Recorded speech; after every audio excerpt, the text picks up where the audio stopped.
E a gente segue por aqui, Josias, só dando o registro completo da agenda de hoje. A gente sabe que a Polícia Federal retomou os depoimentos do inquérito que investiga as fraudes do Banco Master. Ao todo, são 8 executivos que vão depor até amanhã, incluindo sócios do Master, executivos do Banco de Brasília e o diretor de uma empresa ligada ao esquema. Entre os nomes aqui, nós temos, então, às 8 da manhã, o Dário Osvaldo Garcia Júnior, às 10 da manhã, o Dário, que é ex-funcionário do Banco Master, às 10 da manhã, André Felipe de Oliveira Seixas Maia, aqui nessa lista também, seguido pelo período da tarde, Henrique Souza e Silva, às 2 da tarde, às 4, Alberto Félix de Oliveira, executivos, então, para essa parte de hoje, a primeira parte do grupo de 4 pessoas, e amanhã teremos mais 4 depoimentos, que é importante a gente trazer aqui, que parte deles vai comparecer presencialmente ao STF e outra parte vai fazer por videoconferência. A gente lembra que essas datas foram autorizadas pelo ministro relator do caso,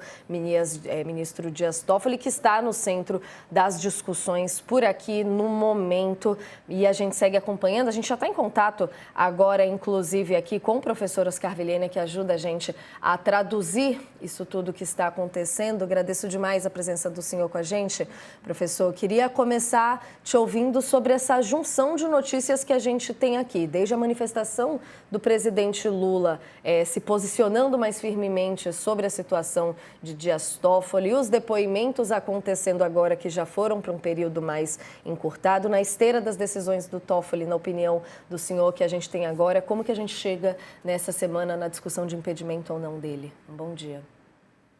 Bom dia, é um prazer estar aqui conversando com vocês. Veja, eu acho que as notícias são muito graves, né? Aqueles que acompanham os tribunais há mais tempo já tinham essas informações a respeito tanto da advocacia de familiares.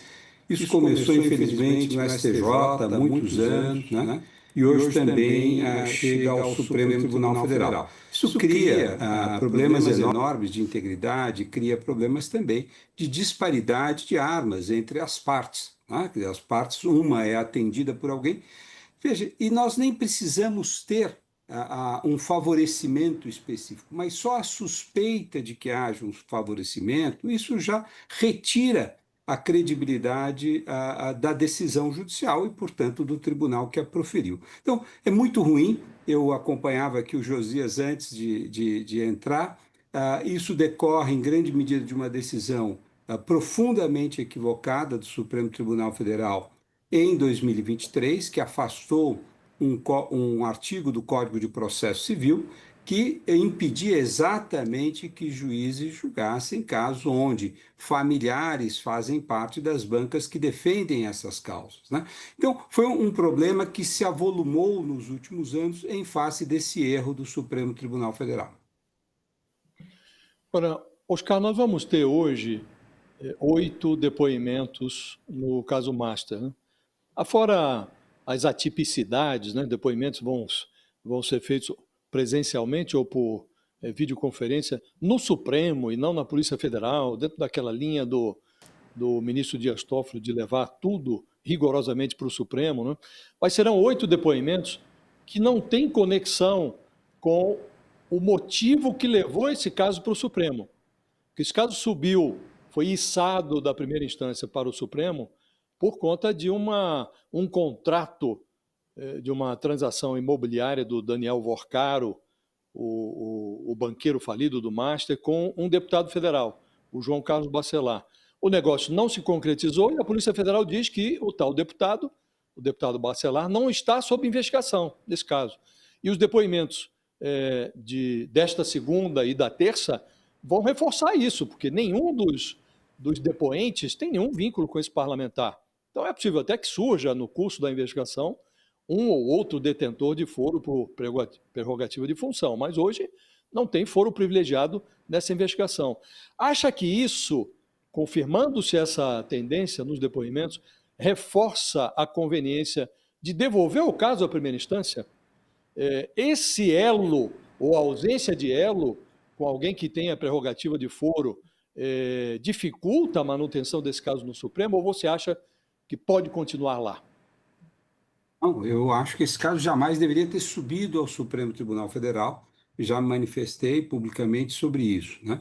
Veja, nós tivemos uma situação traumática ao país, que foi a própria Lava Jato, onde, evidentemente, a República de Curitiba muitas vezes investigava pessoas que estavam fora da sua alçada, ou seja, do seu foro, invadindo inclusive competência do Supremo Tribunal Federal. Então, isso criou uma ação muito reativa, né, de que o juiz de primeira instância tem que tomar muito cuidado para não invadir competência dos outros tribunais, especificamente no caso do Supremo Tribunal Federal. Então é natural que, havendo o envolvimento de um deputado, ou o indício do envolvimento do deputado, se informe ao Supremo Tribunal Federal desse envolvimento. E é até plausível que o Supremo peça para que o processo suba, avalie, e ele pode tomar duas medidas, que têm sido, vamos dizer, a jurisprudência do Supremo. Fatia. Se a presença daquele que tem foro de prerrogativa de função, no caso um deputado federal, é central, o processo fica. Se ele é absolutamente marginal, é um caso episódico, é um contrato, bom, ele pode até ser apartado daquela investigação e o restante da investigação, o cerne da investigação, permanece em primeira instância, né? Então, esse é o ponto que me parece claro nesse processo, como você já informou. Quer dizer, é absolutamente marginal esse contrato com o deputado federal, portanto, não há razão pela qual esse processo devesse ficar no Supremo Tribunal Federal, né? A outra coisa que me parece importante, quer dizer, é a questão da discricionariedade investigativa da Polícia Federal. Quem toma medidas estratégicas de investigação é a polícia, não é o judiciário. O judiciário não é um órgão investigativo, né? O fato de você ter a supervisão da investigação por um juiz, seja em primeira instância, seja no Supremo Tribunal Federal, não significa que o juiz deva ser aquele que toma as decisões de investigação, até porque isso iria contaminar a sua possibilidade de julgar com imparcialidade, tá? Então, veja, ele preside para quê? Para que não haja violação de direitos no processo de investigação. Então, nós temos duas discussões aí: competência da primeira instância, que, ao meu ver, está sendo indevidamente levada ao Supremo, o juízo natural está sendo rompido, e a segunda coisa é a competência da Polícia Federal, que vai decidir a ordem pela qual ela vai fazer os interrogatórios, ela vai apresentar as provas. Então, essa é uma discussão que a polícia tem a competência para discernir. Se violou direito, aí sim o juiz interfere. Professor, na linha